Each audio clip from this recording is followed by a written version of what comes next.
Hi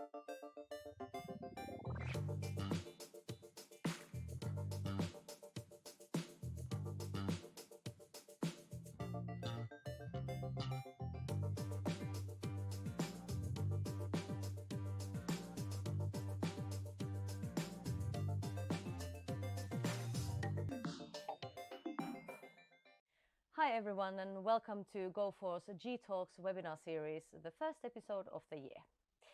Today's topic we have good basics of cloud. And I am Tia Hietala. I work as a cloud partnership manager as well as coordinate all our cloud trainings. And our speakers today are Jussi and Jonas. Jussi, would you like to tell in a few words what you do at Gofore? Sure, thanks Tia.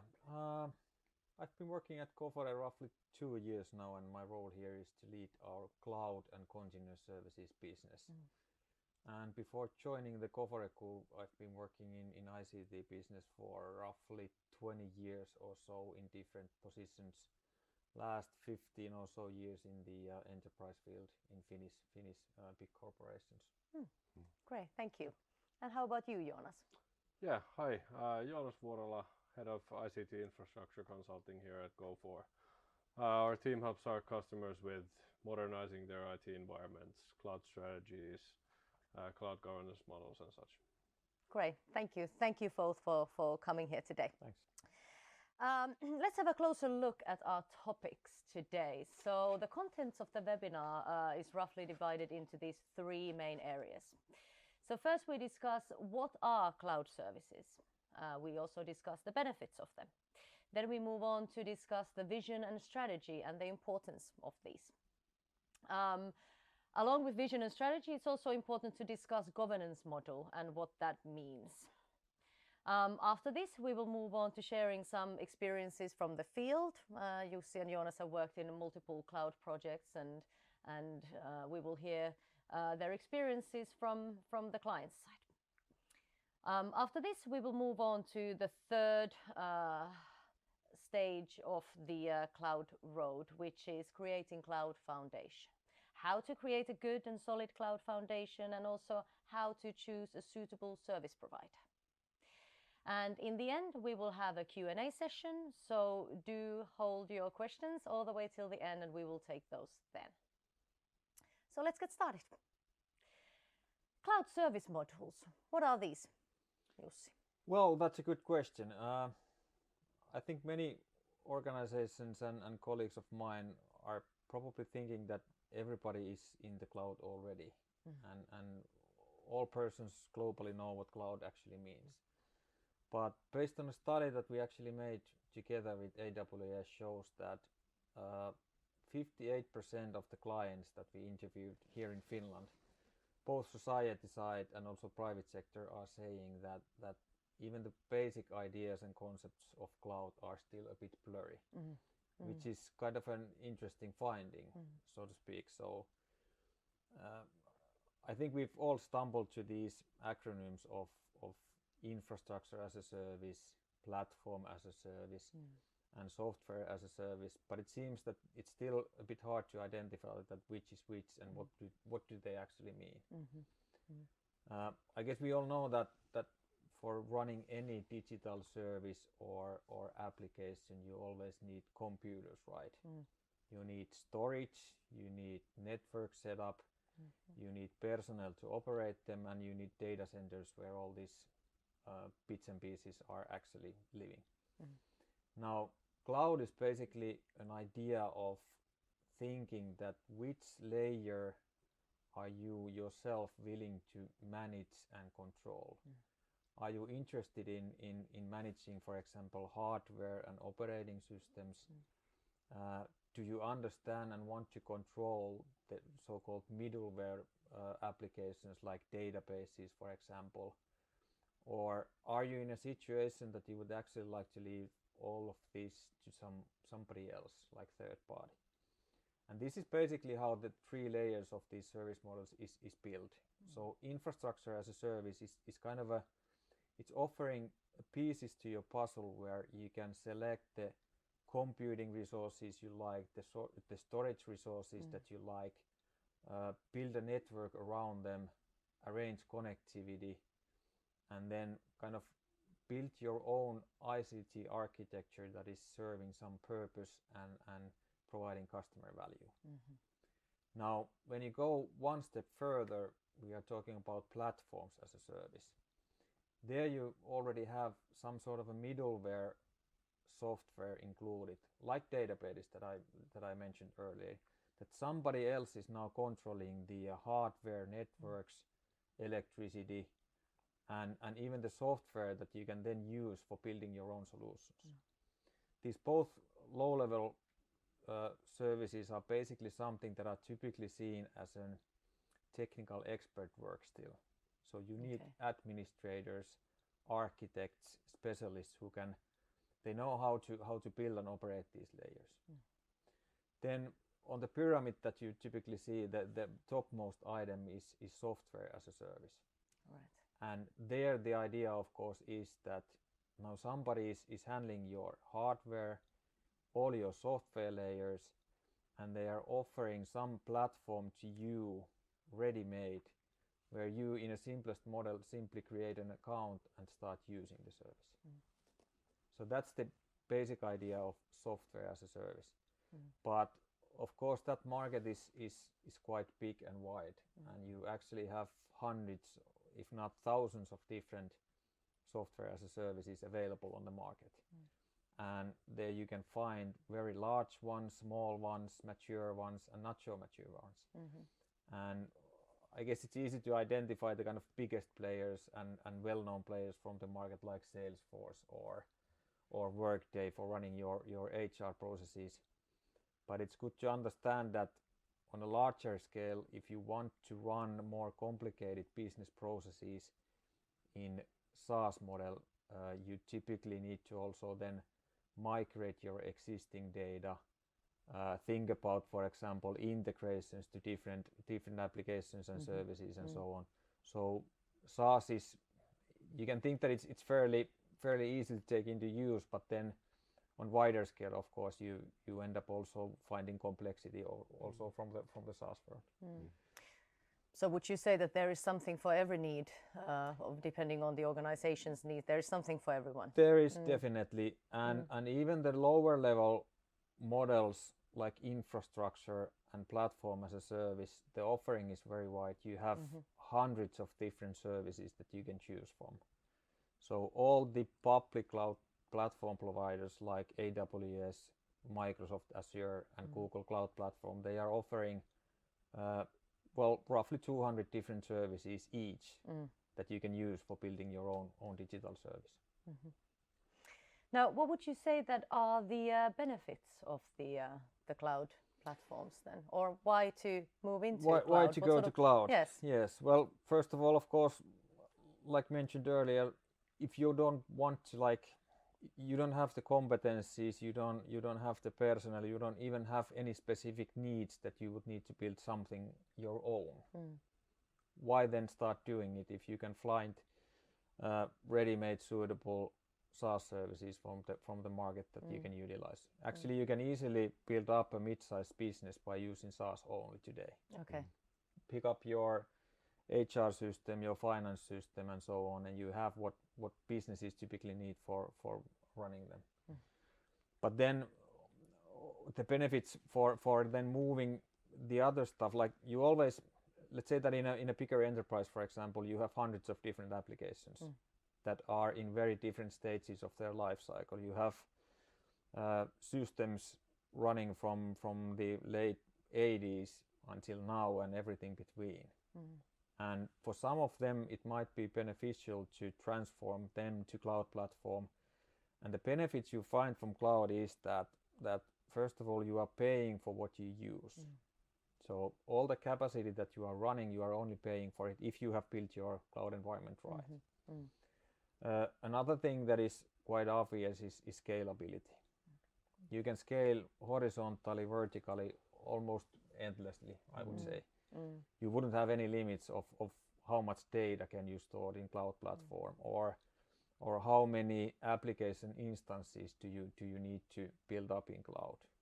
And many parts of that can also be automated, so that actually the operations of handling such environment can be more automated perhaps than you would experience in data centers. Those are the kind of major features that I identify. Anything to add, Jonas? Disaster recovery, of course. If you need some extra capacity to extend your own data center or something like that. True. And actually that is a good point, that the way these public cloud platforms has been built, you can quite easily transfer your data and applications between the data centers and even between different countries. So it's kind of a built-in feature that you can distribute your systems globally, so that if there would be some severe incident hitting some specific data center globally, for example Microsoft Azure, your applications can actually be running in a totally different place, and that is quite easy to configure it to take into use in these cloud platforms. Yeah, it's a lot easier when you're using the cloud compared to building your own data centers all across the world. So Definitely. you can test fast, fail fast if need be. True.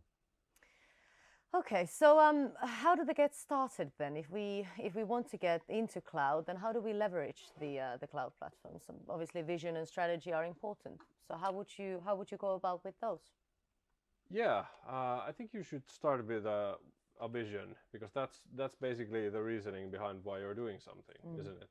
So and the vision basically includes the reasons why we are using the cloud in a certain way, and we have to think about those. Why are we going? Which one of the topics that you just mentioned are the ones that we are actually using the cloud for?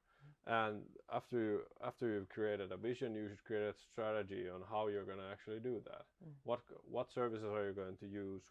Where are you going to put your data? What kind of processes regarding that you should use? So that's basically the framework for the cloud adoption, without going into any technical details or anything like that. Yes, and I think there's also an interesting other side of the coin. So if you're doing a cloud strategy, at the same time you are also identifying the bits and pieces and services that you wouldn't move to cloud. Exactly. Yeah. And that might be unclear for many organizations also, that we have these applications and services here. Is it actually even reasonable to move them anywhere, or are we in a happy state, or should we somehow maybe concentrate on optimizing them where they are today? Yeah, it's really important that you should define the goals and make your cloud strategy that it actually says something, that what you should do and especially what you shouldn't do. So that's really important. Now, how deep into technical detail does organization need to go to when they do create their cloud strategy? Is that absolutely of importance that they need to have an understanding of all the technical aspects of cloud? I don't think so. I don't think so. I think it's good to make technical decisions if you have the information to make them. For example, that you've already used a lot of Azure or a lot of AWS services, and that's the skills that the people of your company or organization have. Those might be some reasons that you should choose a technical vendor, but it's not necessary. You can do that later on. Great.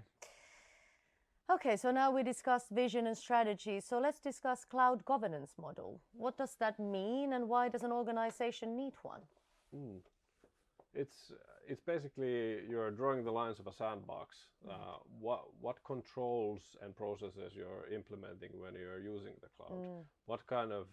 You're defining what kind of skills you need. You're defining the processes of how the DevOps functions and stuff like that should work.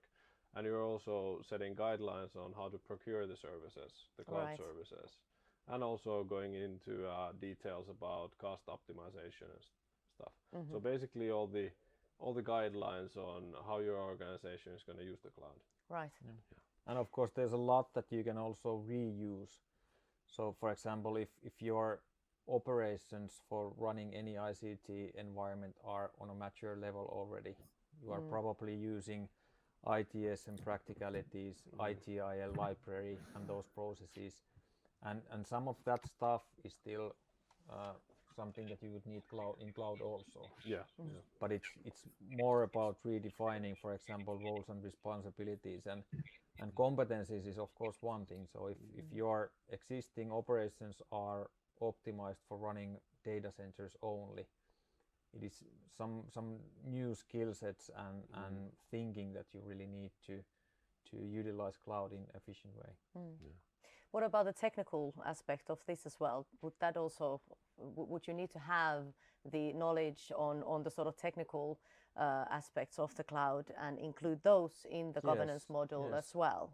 Definitely, that's a good question. So I think governance model in a sense can be divided to two different sections on high level. So your non-technical and technical stuff. On non-technical, like Jonas said, you have roles and responsibilities, processes, ways of working and things like that. And then on technical level, you would need to define certain basic principles that what are the kind of services that you are allowing your persons to use from cloud. For example, what are the regions, meaning the data centers, that what regions are you allowed to use? What is your connectivity and network setup, for example, from on-prem to cloud, and who can administer all this stuff? So those are the high-level decisions that you need to make in order to really go to cloud in a controlled manner. Okay, so we wanted to share some concrete examples as well. So what are the most common challenges that you have faced when working at the client side, and particularly with clients already in the cloud? One situation that we actually see quite a lot is that we see organizations who've implemented, let's say, 5 to 10 different cloud services, and they've just kept popping up in the organization, and no one controls the whole picture. And that's they might be different. They might have some virtual machines in Azure. They might have some website running on AWS, and then they have a bunch of SaaS applications, and no one's in control.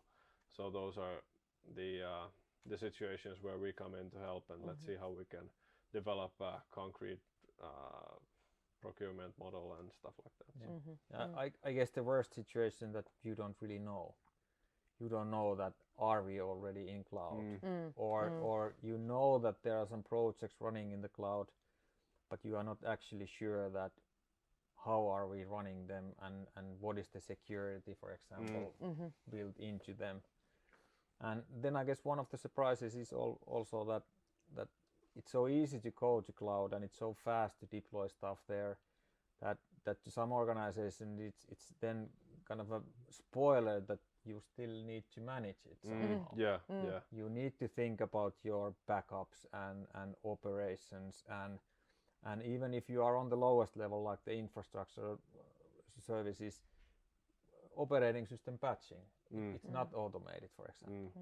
So my advice is, and our advice typically is, that aim for the highest service model that you can.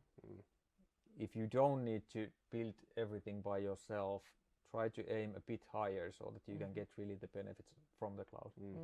Yeah, that's one thing that we see is that people think that the cloud is automatic. It's always monitored. You don't have to do anything. That it all comes to you as a service, but that's just not true. There's a lot of. It's actually sometimes more difficult to set up the monitoring and set up end-to-end stuff on the cloud. So you really have to pay attention to that. But then again, like said, and we do promise it, that the speed is a bit different. So having 2 weeks for building cloud architecture, for example, if you have capable guys, they know what they are doing, they are using ready-made templates, infrastructure as a code, they can build quite vast environments in very short time.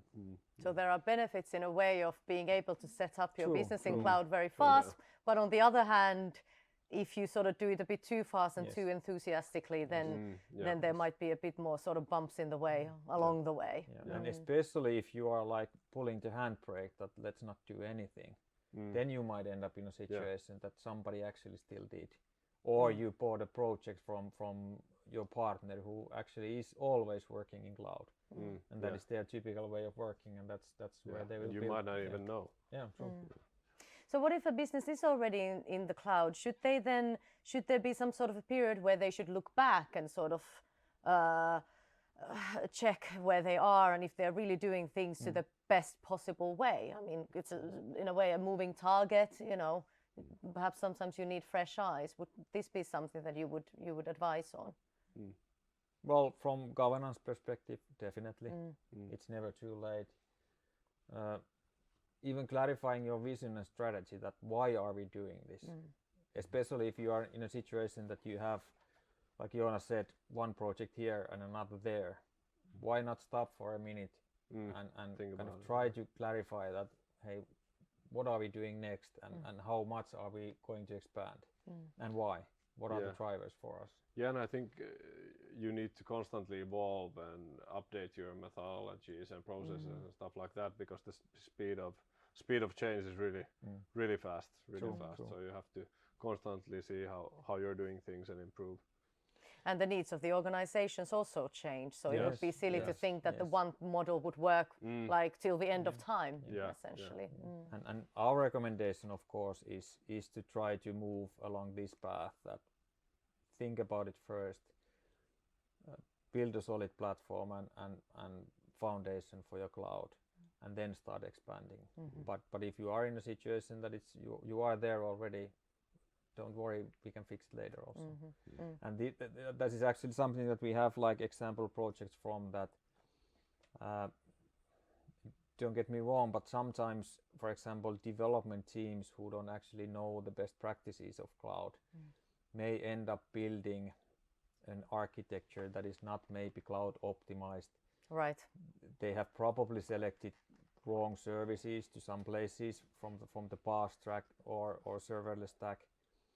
And we are even facing environments where, for example, security is something that it has been a bit overlooked, and you might end up in a situation that, for example, your databases are open to internet because somebody didn't simply spend enough time on planning your network setup, for example.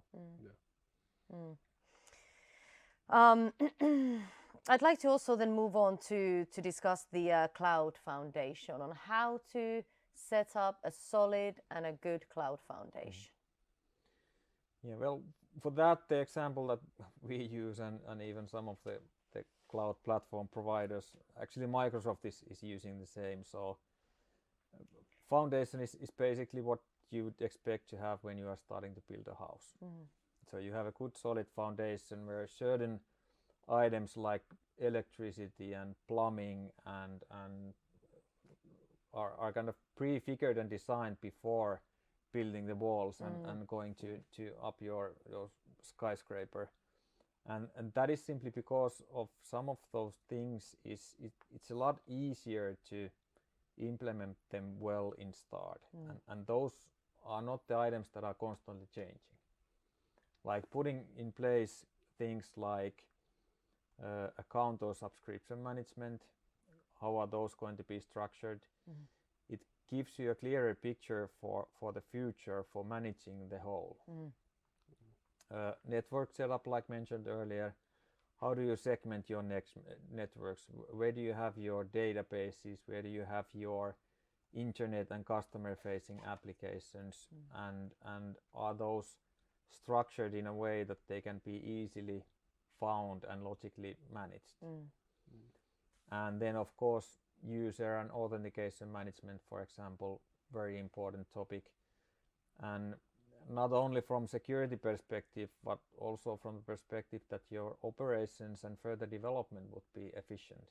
You don't need to ask that, hey, how can I get access to this and that application? If you have good and solid role-based access policies built in and you have processes supporting that there's a new developer team coming, they need a new subscription accesses, this is the way how they can get it, so that you wouldn't need to reinvent the wheel every time you start something new.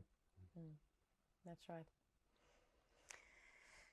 Right, so a lot of the questions that you also get whilst in the project and myself also is that there are many cloud platform providers, multiple ones. Obviously, there are perhaps the main three that are most often discussed, but there are different providers. Now, how would an organization choose which one to use? That is a tough question. That's a tough question. Picking any of the three, I would say that you cannot go terribly wrong. And when talking about very basic and low level services like computing, storage, network, all the three market leader players have very good and solid services on that level. Then of course, if you really want to know that what is the difference between Microsoft Azure and for example Google Cloud Platform, you can easily find reports and places where those services are being compared. But like said, all of those platforms are starting to be a combination of almost 200 different services each. So if you really want to compare all these three side by side from price perspective, how fast it is to build something there, and what are the differences between those 200 services, you might end up in a mess. So it's not maybe about which platform, but it's also about, or more about, that whichever platform you choose, how to go there the right way. Yeah, and I think it has a lot to do with the skills your organization has. True. If you're familiar with Microsoft solutions, you might be more comfortable using Azure. But if you have a lot of programmers who are used to using AWS, you might go that way. And usually we see Google Cloud Platform used with data, AI, ML, those kinds of capabilities. But it's a tough choice. But I would say that look at your own organization and your skills and where you want to develop your skills in that regard. And I guess the fourth option is always the kind of worst case, so Wild West. That is something that you would eventually at least want to avoid. Well, sometimes I hear multi-cloud mentioned. What does that mean? Well, I guess that's a strategic choice for some organizations, that you would spread your systems, well, maybe not evenly, but you are utilizing several different clouds. That's also very feasible choice, depending on your business, of course, and depending on your use cases. Do you really need to do that, and what is the actual driver for doing that? My thinking around that topic is that if you spread everything around and you start building the cloud foundation to each and every one of them on the same detailed high quality level, you end up maybe doing some things like too many times, which may of course then eventually accumulate to some costs, and of course then, for example, the competencies alone that you would need for managing the 3 or even more different cloud platforms, it's quite big. Yeah, maybe we see multi-cloud in the bigger organizations. The organizations who actually have a lot of people or a lot of partners who have time and money to spend on these capabilities. But it's also on the other side of the coin is that if you can focus on one platform, you get to use more of that platform's capabilities. That's a bit of a vendor lock-in situation, but still you're getting more out of it than when you spread your stuff across. And probably along with saving money, saving costs, you'll save time as well. Saving costs for not doing the overlapping work, and actually the pricing mechanisms in these clouds also work in a way that the more you consume, the cheaper it gets. But if you spread everything around, you don't of course get that benefit from the cloud platform. Exactly. That's a good point as well. So we now went over all the 3 different main aspects of the client's road to cloud, and it would look something like this. So we have the vision and strategy, which is to clarify the current state. We have the governance model, which is essentially, as you mentioned, the framework for how you control all of everything that happens in cloud. And then obviously last but not least, you would have the cloud foundation, which is the solid architectural base, as you mentioned, the sort of house building analogy. So can client jump on at any point of the road, really? Is this always you have to go from start to finish? So or can they just sort of think that, oh, we might be at the governance model level? Then do they then have to go again from the start to look at the vision and strategy? Or can this be something that we can help them along the way at any point? Well, first of all, we don't. Our kind of philosophy is that you don't need to stop for doing one phase only. So if you are now, let's say that you are in fully on-prem, you have decided that yes, cloud is something that we want to think about, we want to try it out, and we want to do it the right way. You can start your cloud vision and strategy project right away. Yeah. But if there are, for example, you can easily identify suitable cases for piloting the cloud at the same time. Why not start building your foundation also at the same time? Yeah. Because there are certain decisions that you can skip in the first phases and come back to those later when you understand that what are the use cases and workloads that you are actually transferring to the cloud. So our advice would be to try to figure out all these three items, but you don't need to kind of stop for doing one before the other starts. Yeah. And also, like mentioned earlier, the organizations who are maybe feeling that yes, we are in the cloud already, going back to your vision and strategy statement, it's not a bad thing to do. No. Especially if you don't have them at all. Yeah, and your needs might change. You might need to update this. Exactly. Even if you create a strategy, it's probably not going to be a strategy in 3 years. So constantly evolving and improving all of these three boxes. Yes, and there's one example organization who actually they created their cloud strategy long time ago, like years ago, and then there was a gap between that, nothing really happened, and now we see that they have actually started their cloud journey, but for example their own technical personnel doesn't really maybe remember or even know that what was the actual strategy decision that they made years ago. And even the CIO was quite honestly saying that yes, we created it, but nothing really happened ever since.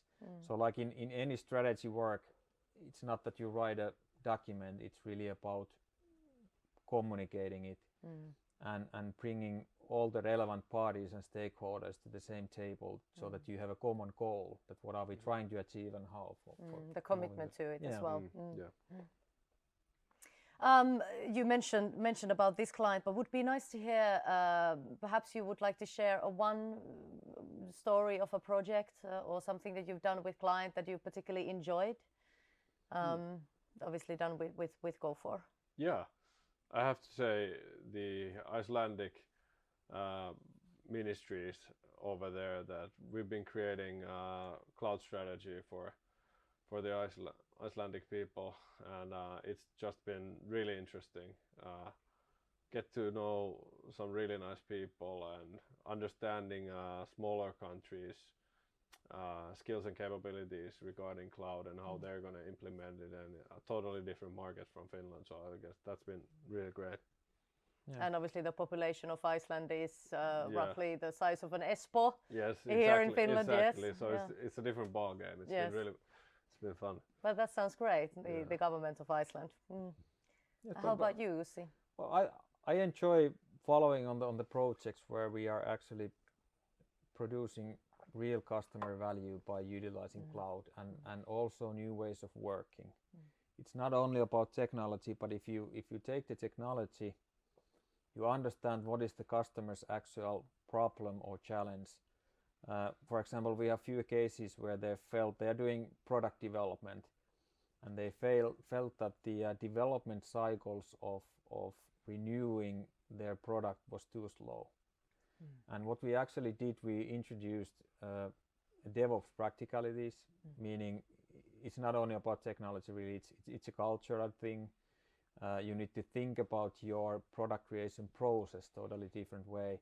But then if we also included certain bits and pieces of cloud technology there, so we could actually automate many of the parts for their product development process, which eventually saved them, first of all, a lot of time and effort, but they were also capable of doing a lot more iterations before they were releasing new versions of the product itself.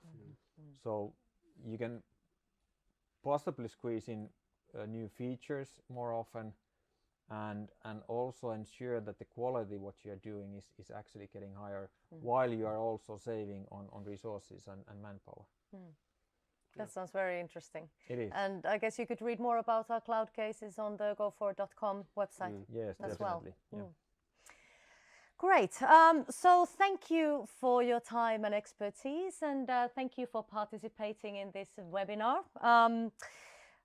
Please do join the discussion on social media and use the hashtag GTalks, and obviously do contact also Jussi and Jonas. You can see their contact details on the slide now. Obviously a direct email will probably do just fine, or even contact via LinkedIn as well.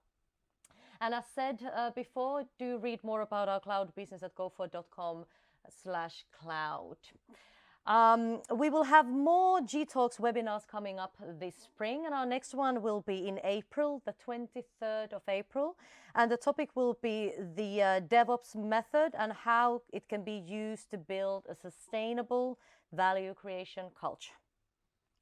You'll receive more information and sign up link in the webinar recording that will be sent to you by email tomorrow. So next, we will respond to your questions in the more casual surroundings. Thank you very much and see you there. Thank you. Thank you. Bye-bye.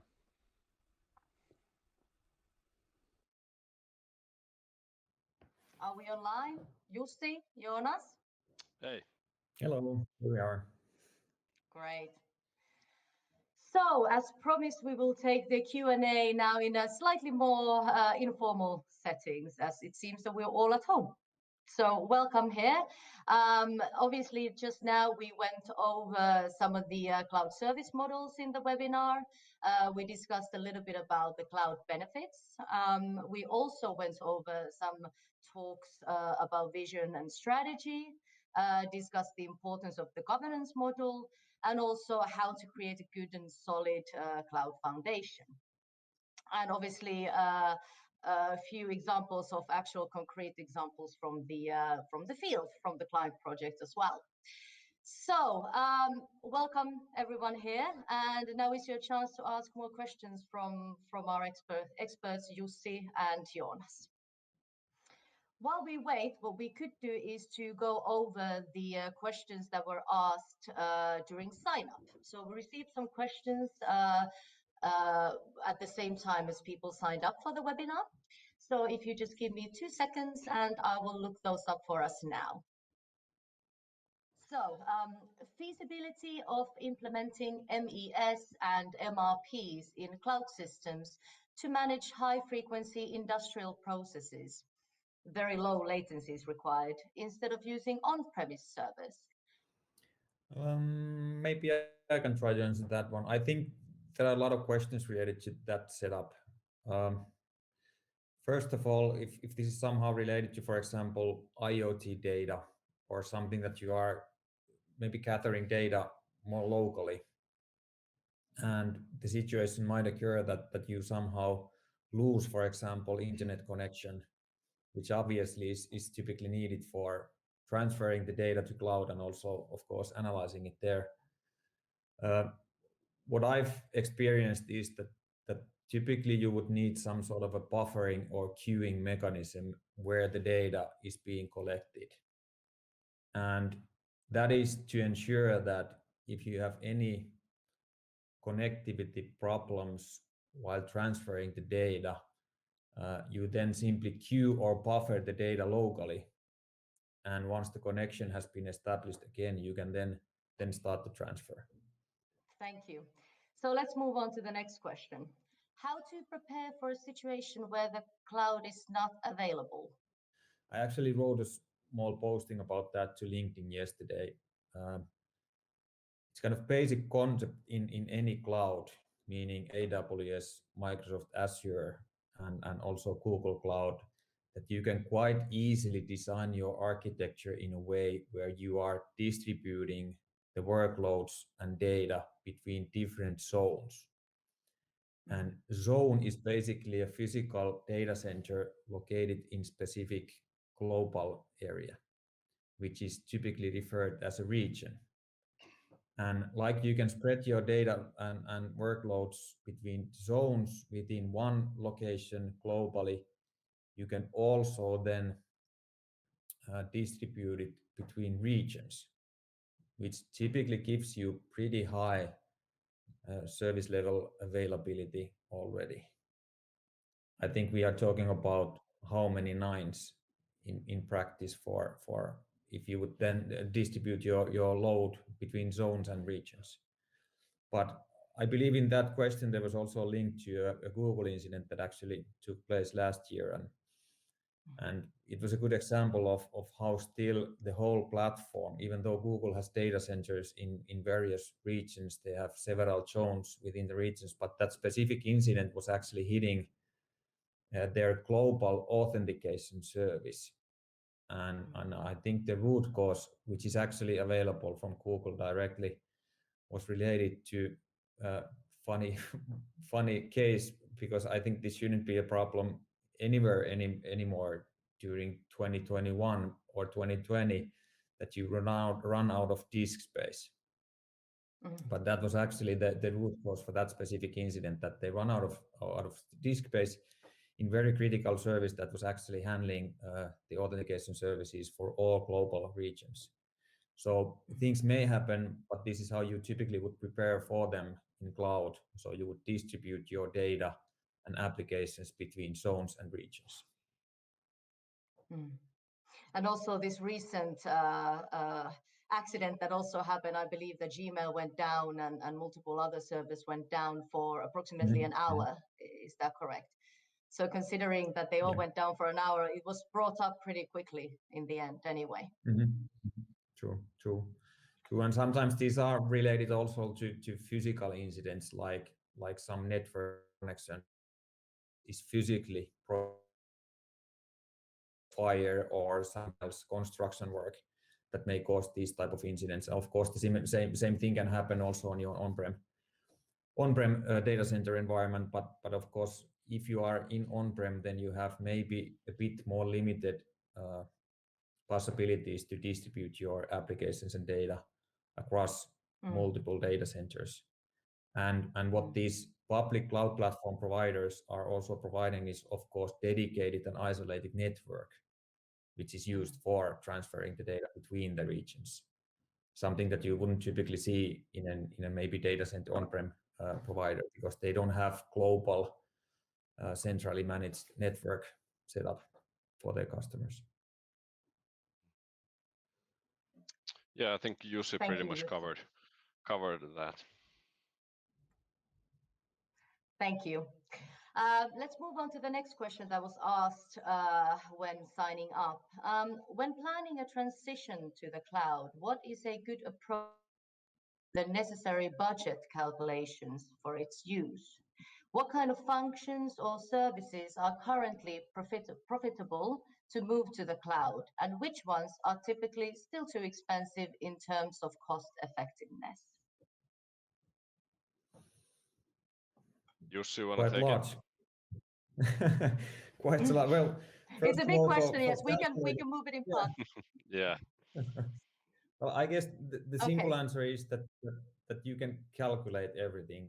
Basically, all the three service providers have calculators available on their website that provides you very detailed and granular way of calculating that how much certain workloads, usage of certain services, and so on, storage, for example, would cost in a cloud. So you can basically go to your on-prem, check that, well, I have 1 terabyte of active data. What is the service that I would be using in cloud, and how much that 1 terabyte would be costing there? Well, that is of course only one part of the story, because I guess we all understand and know that the capacity part of a major migration project is maybe the smaller cost element than actual work related to moving the services to cloud. So for estimating what does something cost in cloud, use the calculators, contact your local salesperson. If you're doing something bigger, Microsoft, AWS, Google, they will help you. They will do the calculations for you. And what you get in return, you of course get like estimates from all three, and you can then compare that what would be the total cost of the capacity only. But then of course you need to also think about the actual work that is required for the project for migration. Maybe that answers at least the first part of the question. Thank you, Jussi. So I think this is perhaps more aimed at Jonas. How to address the situation where you need to move organizations' services to the cloud in a way that they do not have a cloud lock situation? How do you support a customer who wants to move from cloud provider to another provider? We discussed that a little bit in the webinar. I would have to understand a bit more on why you would want to move from a cloud service to another, but I think you should start with, if you're actually doing a migration from, let's say, Azure to AWS, that you should start with mapping the different services that you're using and see how they, because all the products have different names in each cloud, and they have different what's the word, different specifications. So just map those out, see how you make a good plan on what are the services you're going to use in your new cloud compared to your old cloud, and then get a good partner to help you on the transition. Yes. But and from in other words, technology, it is possible. It is possible, yes. yes, and using for example technologies like containers may ease the work a bit. But I think it's good to also understand that if you have migrated from data center to another, it's not that different from moving from cloud to another. So it requires proper planning, a project, and the bigger your architecture and environment is, the more work is of course required. So it's not something that you do by pressing a button, but it's doable. Thank you. So let's move on to the next question. How would you measure financial gains when moving to cloud? Are there hidden costs to be aware of? Yes. Well, not hidden costs, but I think costs that can surprise you. For example, data transfer costs. When you're transferring data in and out of the cloud, that's one thing that you should be aware of. And if you're moving some heavy traffic workloads to the cloud, you might want to get a dedicated connection to the cloud. That's one of the more harder parts to do the calculations on, because there's a lot of, well, you can get some statistics, but it still might surprise you. Yes, and of course I would say that cloud typically from capacity cost perspective is more transparent than you're maybe experiencing in your data center today. So what you see online on their web page, that is what you would be paying for the capacity.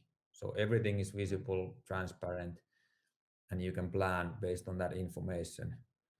But like Jonas said, you also need to be careful when selecting the correct service, for example.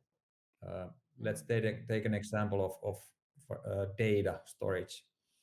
All of these three cloud platforms have several different services that you can choose from for storing your data.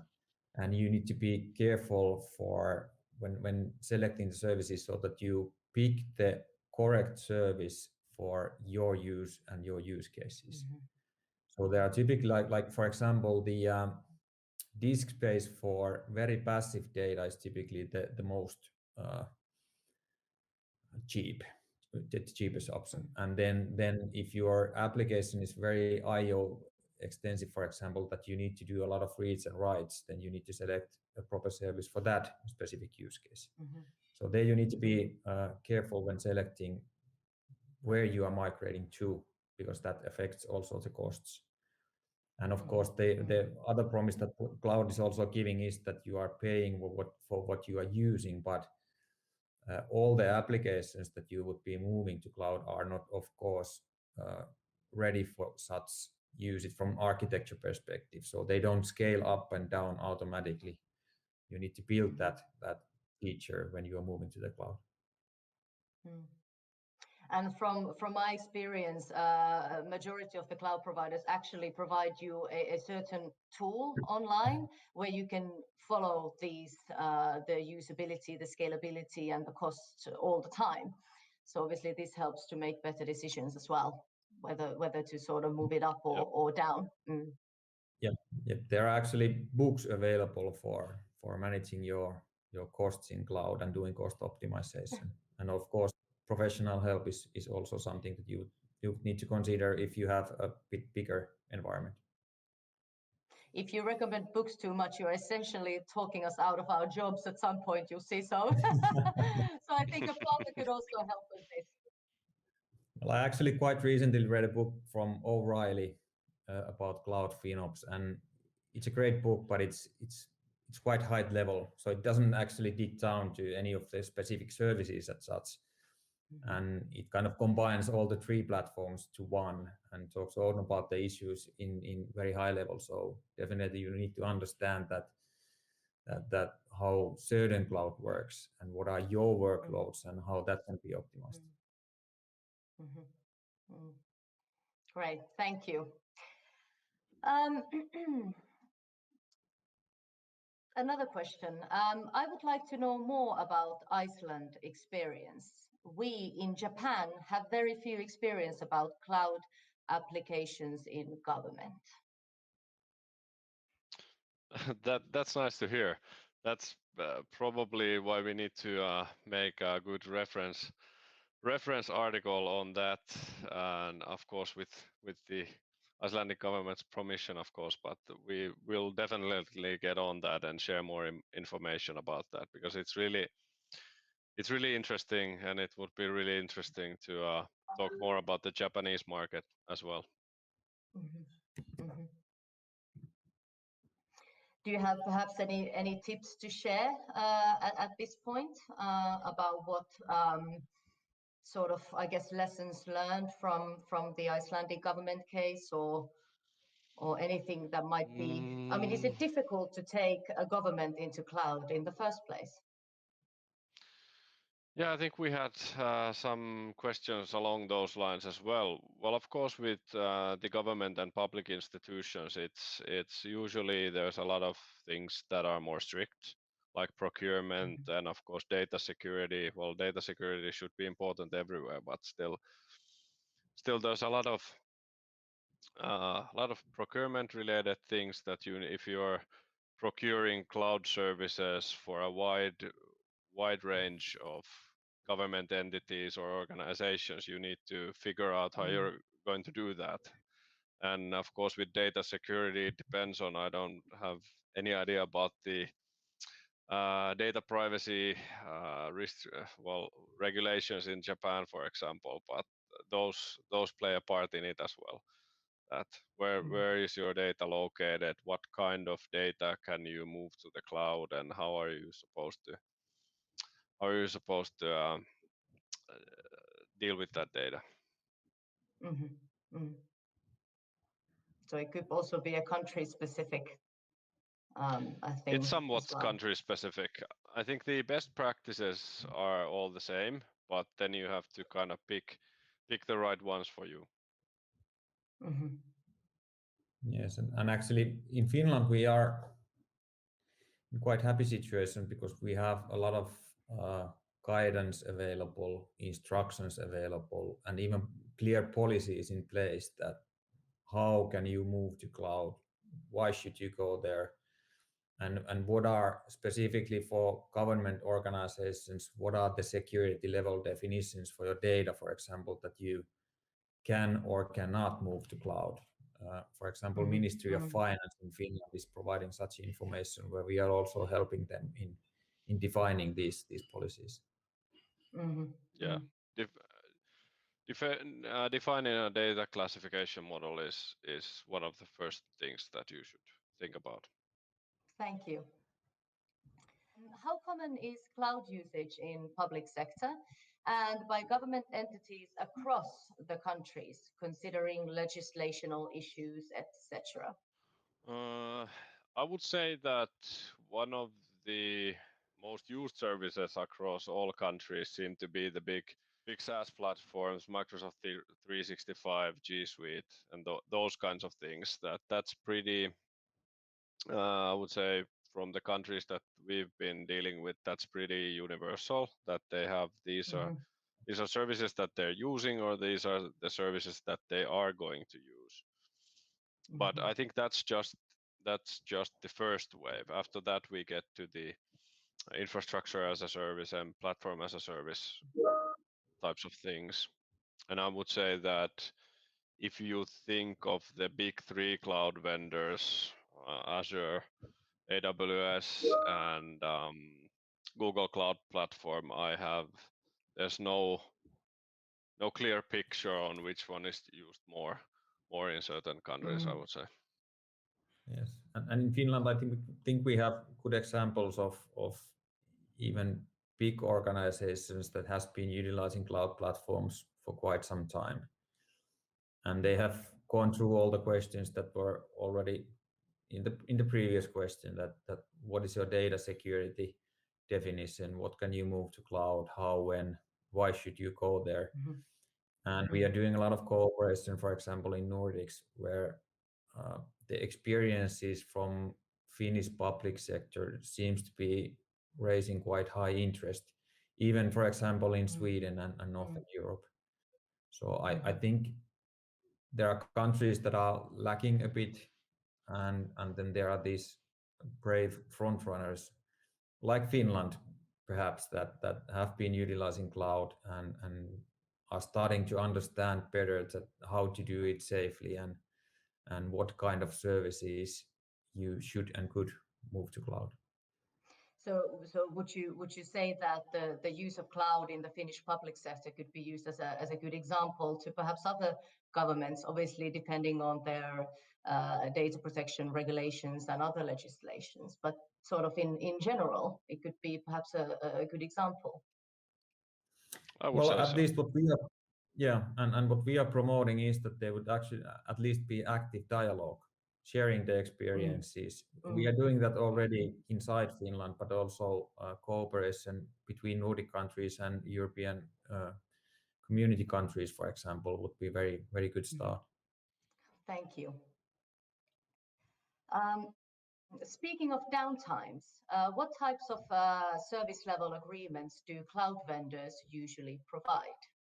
You can quite easily check it because those are all available in their website and publicly distributed, and those go down to a level where you can check it for each and every service differently.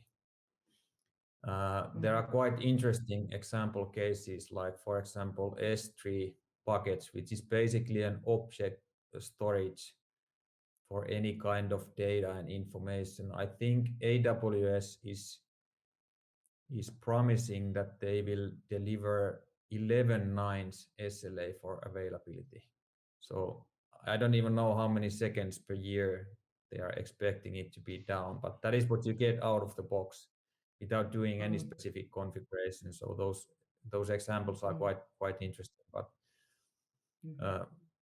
simply Google or check your whatever search engine you are using that the SLA, AWS or Azure, and you can find the pages where they are publicly sharing that information, that what is a standard SLA for each and every service. Would you say that is this also some sort of a competitive advantage between the different cloud providers? Well, building an environment that would offer 11.9's SLA for availability, I would say that at least it's pretty damn expensive to build, to be honest.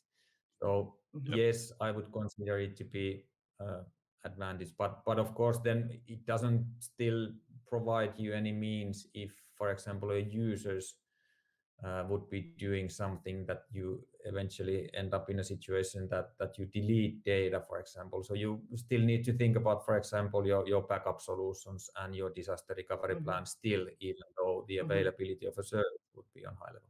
Thank you. Can vendor lock really become an issue in the cloud? What's your experience on the subject? Well, yes, it can. I think what a cloud vendor lock looks like is something that, let's say, you've built all your applications and all your infrastructure. If you build something with services that are at the end of their lifespan, because of course the cloud vendors change certain services, and if you put something on top of a product that's going to change and not fill your requirements anymore, I think that's one way. Or if you've used some really specific tools and built something so complicated that the pace of development in the cloud can affect your services, and you have to constantly look at the roadmap and constantly be mindful of all the changes. I think that's one way of looking at it, maybe. What it looks like. Maybe Jussi has something to add. Well, I would have a question back. This seems to be a quite interesting topic for many in the audience. But I would maybe ask back that what is the chance of ending up in a vendor lock if you are using some local data center provider? Is it somehow different than in cloud or not? I've been personally involved in few projects where there was a major migration from data center to another. And those projects took like years. So if you select a data center provider, whether if it's on cloud or on-prem, of course there is always a level of locking. And but like I said, I think we touched this also in our webinar and tried to state also that it's not maybe so much about locking yourself to a cloud, but also thinking about that. Have we done the cloud migration in a way where we are getting the best benefits out of the cloud? And that would also be then a thing that might reduce the need for migrating from one vendor to another. Does that make any sense? Yes, at least for me. This is unfortunate that we don't get interaction, unfortunately, with this format. It would be nice to get more interaction with our viewers as well. Yeah. Yes, so hopefully we will be doing more of these in the upcoming months. So far, there's no more questions. I'll give a couple of more minutes if anybody has anything more to ask. We've been online now nearly 30 minutes, so I think we're coming up to a time to end soon, but we'll give it a couple of more minutes if there are any more questions, and if not, then we will say a couple of final words and let you go enjoy your day. Okay, we have one more question. It's similar to also what was asked in our Finnish webinar as well. So this seems to be also an interesting topic for viewers as well. When shouldn't you use the cloud? Have you come across clients or projects where the idea of using cloud was scrapped? Yes, we have. I think with the let's say in the governmental organizations, it's usually about data, that there's some super secret data that just can't be moved outside of the borders of Finland, for example. That's one case we see. And then there's not a lot anymore, but still there's latency issues that, for example, probably the stock market or something like that that needs really high latencies. Those are some of the solutions that can't be so far away.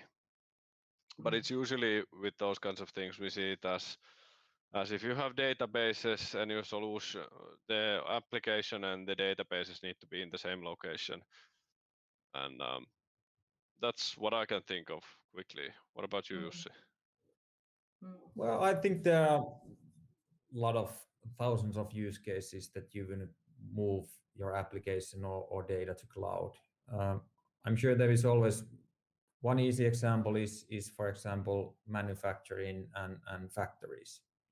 You have a certain level of ICT that you need to have in place for running your systems and machines, and moving those to cloud. I don't see any specific reasons or benefits for doing that. Factory floor systems, automation systems, but then again, moving the data from those machines, for example, IoT data to the cloud and doing analysis, very valid use case. Then of course there are a lot of uh, applications where you need to store the data in places, for example, where the internet connection is not guaranteed in any way. Why should you move those to cloud? It doesn't make any sense at all. And then of course, any kind of too legacy or too old technology that you are running, moving Windows Server 2003 to the cloud and hoping that it would somehow reduce your costs or make it behave better. No, it won't. And these are basically the things that you would always evaluate within your cloud migration project. The platform providers are talking about 5 or 6R method that you would use. You would take each and every application and you check it from different angles. That is this something that is feasible to move to the cloud? Yes, no. Can we move it as is, or do we need to somehow renew or upgrade it before we move it, even refactor, change the program code, for example? But you will always find also applications that you simply don't move. You keep them in on-prem, you let them die there. Or then one option, of course, is to move those to, for example, SaaS services. Only migrate your data and processes and move to SaaS. So Yeah, and I'd there like are a lot of use cases for such situation. Yeah, definitely. Yeah, and I'd like to add that all of the decisions that if you should or shouldn't go to the cloud should be made on based on facts. That we see Yeah. that a lot, that people unfortunately use their own opinions as facts, and when you think about the risks, always think about the counter risks as well. What's the risk of not doing it? I think a concrete example of not doing something would be, let's say, moving to modern tools regarding M365 or Google G Suite or something like that. What's the counter risk if everyone else in the world is using these services? What's the counter risk for us? If your actual fear is that your data might, some of your data might be in the hands of a foreign government or something, what's the risk of keeping it in your own data centers and using outdated tools, for example? Yeah. That's a good point. I'm now in an active dialogue with one client who are their driver for moving cloud is that they have a lot of technology debt in their data center solution that they have today. And one of the biggest reasons for them to think about the cloud migrations and cloud as an opportunity is that they don't find developers anymore who would be willing to work with such old tools and technologies. But of course, still, even in that situation, you might end up in deciding that application A and B, they are so old that we don't even want to migrate them anywhere. So we would simply keep them on-prem and let them gracefully die there. But it's basically typically that you would decide based on each and every use case, service, and application that what to do, and Yeah, and the cloud find a partner. isn't the find a partner. Yeah, And I think yeah, find a it's partner the cloud. who is honest and can help you in that. Sorry, Jonas, your turn. No worries. I was just about to say that the cloud isn't probably the best case in every situation, but it's still mostly suitable for all of the cases. So you just have to be mindful of the facts and the risks. That's well said. So we have no more questions at this point. So again, I thank you both for your time and for your expertise, and all our viewers as well. Thank you for participating. There will be a recording of this webinar sent to you tomorrow, to all the viewers, and there will also be Jonas's and Jussi's contact details as well. So if you'd like to start discussions with regards to your organizations, or simply just want to have a sparring session, then please contact Jussi and Jonas on that as well. We will be having more webinars coming up this spring, so there will be an advertisement for our upcoming webinar of DevOps in tomorrow's thank you email as well. And we will do more shorter sessions of cloud-related important topics as well this spring. So do keep following us in social media and sign up for our newsletters as well, so you'll get all on what Gofore gets up to. So thank you, Jussi and Jonas, and thank you everyone for participating. Thank you. Thank you very much. Tia, also. Bye-bye.